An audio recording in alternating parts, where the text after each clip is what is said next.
মেহেদি পাতার গাছ থেকে কিভাবে আমরা পাতা সংগ্রহ করে মেহেদি গুঁড়াতে রূপান্তর করব সেই পদ্ধতি আজকে আমি আপনাদেরকে দেখাবো।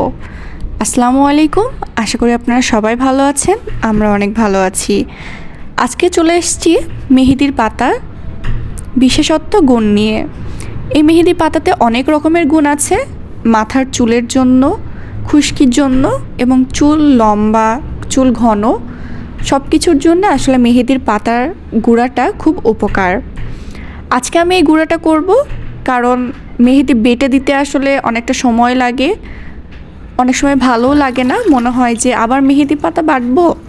সেই ক্ষেত্রে আমি এটাকে গুঁড়াতে রূপান্তর করব। এই জন্য প্রথমে আমি মেহেদি পাতা সংগ্রহ করে নিয়েছি, সেখান থেকে ডালগুলা বেছে নিয়ে শুধু পাতাগুলা ধুয়ে নিয়েছি খুব ভালো মতন, কারণ মেহেদি পাতায় প্রচণ্ড পরিমাণে বালি থাকে। যদি না বৃষ্টি হয়, বৃষ্টি হলে তো কোনো কথাই নেই, তবে বৃষ্টি না হলে প্রচুর ধুলাবালি লেগে থাকে। সেগুলোকে আমি ভালো করে ধুয়ে নিয়েছি সুন্দর মতো, প্রায় 3-4 বারের মতো ধুয়ে নিয়েছি। যতক্ষণ দেখবেন খুব পরিষ্কার পানি আসছে যেমন এইরকম, তখন মনে করবেন পাতাতে আর কোনো বালি টালি নেই। তারপরে আমি এটাকে ছাদে শুকোতে দিব। শুকাতে খুব একটা সময় লাগে না, যদি প্রচণ্ড রোদ হয় তাহলে তো সারাদিনেই শুকিয়ে যাবে। আমি 2 ভাগে ভাগ করে শুকিয়ে নিয়েছি, তাহলে খুব সহজেই শুকে যাবে। এই তো এইভাবে আমার প্রসেসিংটা প্রায় অর্ধেক হয়ে গেছে। এরকম মুচমুচে কড়মড়ে হলে বুঝতে পারবেন পাতাটা শুকিয়ে গিয়েছে। এখন এটাকে আমি কেন দরকার, এই যে এটা হচ্ছে শুকাই গেছে, এটা কেন শুকিয়ে গেল? রোদে শুকানো হয়েছে, এখন এই যে ব্লেন্ড করব।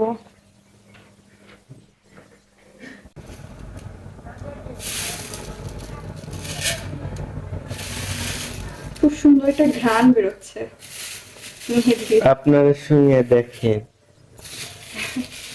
আর সত্যি খুব সুন্দর একটা ঘ্রাণ বেরোচ্ছে। আর এইটু দিয়ে দেখ, এগুলো মেহেদি গুঁড়া হবে। কালকে কালকে বলছিলাম এটা মেহেদি প্যাক বানাবো, বুঝলি? জবা ফুলটা কি হয়েছে? ফেলে দিয়েছি। আচ্ছা দে।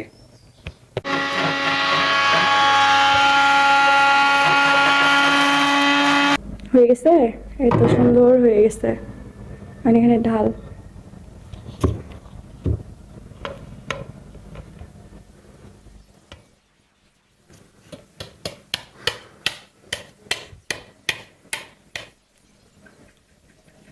কতটুকু হলো দেখলি? কালকে আরো মেহেদি পাতা তুলবো। এখন এই মেহেদির গুঁড়াটা একবারে রেডি। এখন বিভিন্ন উপাদান দিয়ে এটাকে আপনারা ব্লেন্ড করে মিক্সচার করে আপনারা মাথায় দিতে পারেন। সো আশা করি আপনাদের ভালো লাগবে। সো আল্লাহ হাফেজ।